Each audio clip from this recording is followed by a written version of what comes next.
Oi, turma, tudo bem? Vamos para mais uma leitura do nosso livro Poliana. Hoje, capítulo 27, Duas Visitas. Foi Nancy quem recebeu a missão de contar ao Sr. Pendleton o veredito do Dr. Meade. A senhorita Polly lembrou-se da promessa que fizera de mantê-lo informado sempre que houvesse novidades sobre Poliana. Mandar uma carta estava fora de questão. Ir ela mesma? Nem pensar. Foi então que ela decidiu mandar Nancy. Houve uma época em que Nancy teria se divertido com a extraordinária oportunidade de visitar a Casa dos Mistérios e o seu enigmático proprietário, o Sr. Pendleton. Mas naquele dia o seu coração estava tão apertado que ela não conseguia se divertir com nada. Ela pouco olhou ao redor. Durante o pequeno intervalo de tempo que precisou esperar até que John Pendleton aparecesse. Meu nome é Nancy, senhor. Venho a pedido da senhora Harrington trazer-lhe notícias de Poliana.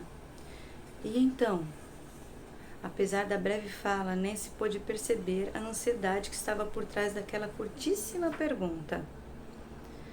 As notícias não são boas, Sr. Pendleton. Você não está dizendo que... Sim, senhor. Ela disse que ela não poderá andar mais, nunca mais. Por um momento fez um silêncio absoluto no ambiente. Em seguida, o homem com uma voz carregada de emoção. Pobre garotinha, pobre garotinha. Nancy lançou-lhe um olhar, mas em seguida o desviou. Então, com voz baixa e pouco firme, ele falou de novo. Parece muito cruel. Nunca mais dançar à luz do sol.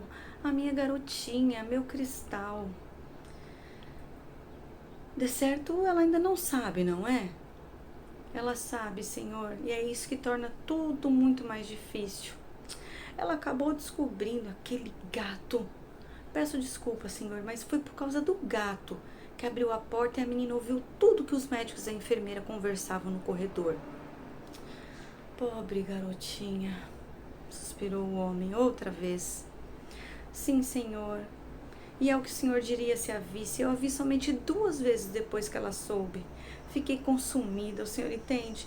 É tudo muito novo para ela. Ela continua pensando o tempo todo nas coisas que agora ela não pode fazer mais.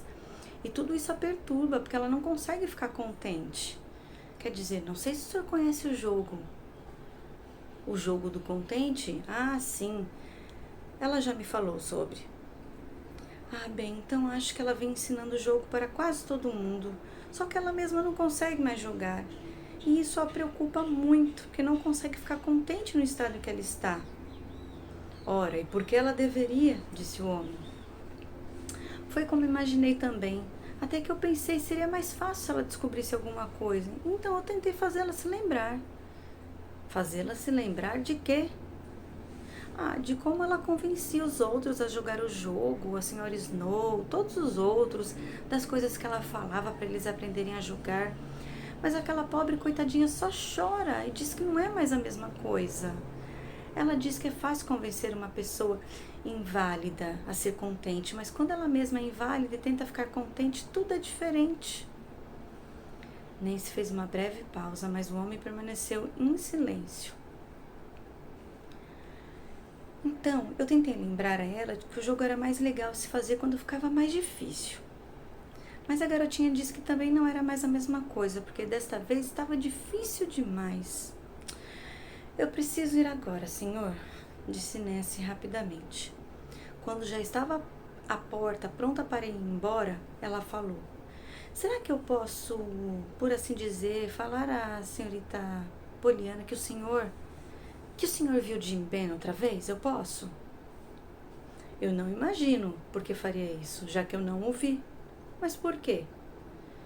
Ai, não é por nada, senhor. Só que, bem, sabe, essa é uma das coisas que a deixam muito triste. Ela não teve como vir aqui com ele. Ela disse que veio com ele uma vez, mas ficou com receio por ele não ter impressionado o senhor. Talvez o senhor entenda o que ela quis dizer com isso, mas eu não entendi. Sim, eu sei o que ela quis dizer. Está bem, senhor. É só que ela queria trazer o garoto outra vez, para que o senhor visse que o menino é realmente uma presença adorável. E agora ela não pode. Aquele automóvel, raio que o parta. Por favor, me perdoe, senhor. Adeus. Não demorou muito até que toda a cidade ficasse sabendo que o grande especialista de Nova York dissera que Pollyanna Whittier jamais voltaria a andar, e certamente a cidade nunca esteve tão agitada. Todo mundo conhecia, ainda que de vista, aquele rostinho pomposo e sardento que a todos cumprimentava, sempre com um sorriso de saudação. E pensar que não veriam mais aquele rostinho alegre nas ruas parecia inacreditável, impossível e cruel. Nas cozinhas, nas salas de estar, em casuais encontros junto às cercas que separavam os quintais, as mulheres falavam sobre isso e até choravam abertamente. As conversas e os prantos não chegaram perto de cessar, principalmente quando, tão rápido quanto as notícias se espalhavam, veio a notícia de Nancy de que Pollyanna, frente a frente com o que acometera, estava mais pesarosa acima de tudo, por não poder jogar o jogo novamente. Foi então que os mesmos sentimentos e pensamentos se apoderaram dos amigos de Pollyanna. A senhora da mansão dos Harrington, de uma só vez, para sua grande surpresa, começou a receber visitas de pessoas que ela conhecia, de quem ela não conhecia, visitas de homens, mulheres, crianças, muitas das quais a senhorita Polly não imaginava que conheciam a sua sobrinha. Alguns chegavam tensos e sentavam por 5 ou 10 minutos. Outros traziam livros, ramos de flores, uma guloseima. Alguns choravam abertamente. Entretanto, todos faziam perguntas sobre o estado da menina, mandavam mensagem, e foram essas que encorajaram a senhorita Polly depois de algum tempo a tomar uma decisão. Primeiro veio John Pendleton naquele dia. Ele chegou sem suas muletas. Não preciso lhe dizer o quanto estou chocado. Ele começou de um jeito pouco amigável. Mas não há nada a ser feito? Senhorita Polly fez um gesto de desespero. Nós estamos fazendo, é claro, o tempo todo. O Dr. Meade prescreveu alguns remédios e tratamentos que podem ajudar. E o Dr. Warren está seguindo tudo ao pé da letra. Todavia, o Dr. Meade sinalizou quase nenhuma esperança. John Pendleton levantou-se rapidamente, apesar de ter chegado há pouco. Ele estava meio pálido, a boca desenhava-se em linhas austeras. Ao chegar à porta, ele se virou e disse: Eu tenho uma mensagem para Pollyanna. Poderia dizer a ela, por favor, que eu estive com Jimmy Ben e que eu o terei como um filho daqui por diante? Diga também que transmito essa novidade na certeza de que a fará se sentir mais contente. Muito provavelmente eu a adotarei. Por um instante, a senhorita Polly perdeu seu habitual e polido autocontrole. O senhor vai adotar Jimmy Ben? O homem ergueu ligeiramente o queixo e prosseguiu. Sim. Creio que Pollyanna irá entender. A senhora diga para ela que eu acredito que com isso ela ficará contente. Ora, certamente, disse a senhorita Polly. Muito obrigado, disse o homem enquanto se virava para sair. A senhorita Polly permaneceu por um tempo na soleira da porta, em silêncio e maravilhada. Ela mal podia acreditar no que tinha escutado. John Pendleton adotar Jimmy Ben? John Pendleton, aquele homem rico, independente, rabugento, com reputação de ser miseravelmente mesquinho e egoísta, adotar o menino? E logo um menino daqueles? Com uma expressão ainda confusa, a senhorita Polly subiu as escadas até o quarto de Pollyanna. Pollyanna, eu tenho uma mensagem do Sr. Pendleton para você. Ele acaba de ir embora e me pediu para lhe falar que provavelmente vai adotar Jimmy Ben. Ele achou que você ficaria contente ao saber. O melancólico rostinho de Pollyanna de repente encheu-se de alegria. Contente? Contente? Ora, creio que estou contente. Ah, tia Polly, como eu queria encontrar um lar para o Jimmy. E é um lugar adorável. E também, estou tão contente pelo Sr. Pendleton. Ele agora terá a presença de uma criança em sua casa, sabe? O quê? Como assim, Pollyanna?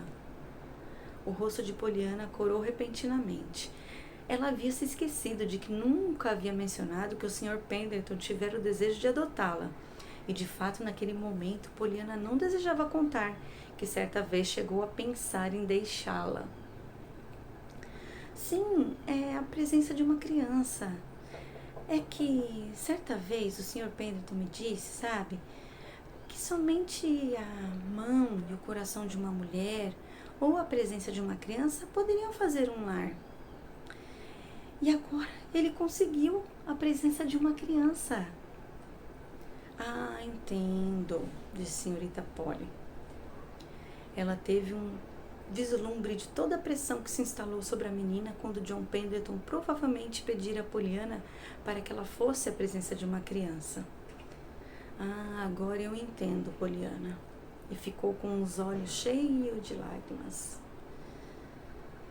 Com receio de que sua tia pudesse fazer mais perguntas embaraçosas, Poliana rapidamente tratou de conduzir o assunto para bem longe.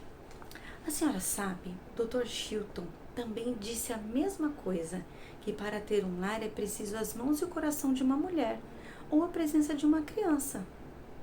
Senhorita Polly virou-se no sobressalto. O Dr. Chilton? Como você sabe disso? Ele me contou. Foi quando ele me disse que vivia somente em quartos, mas não num lar de verdade.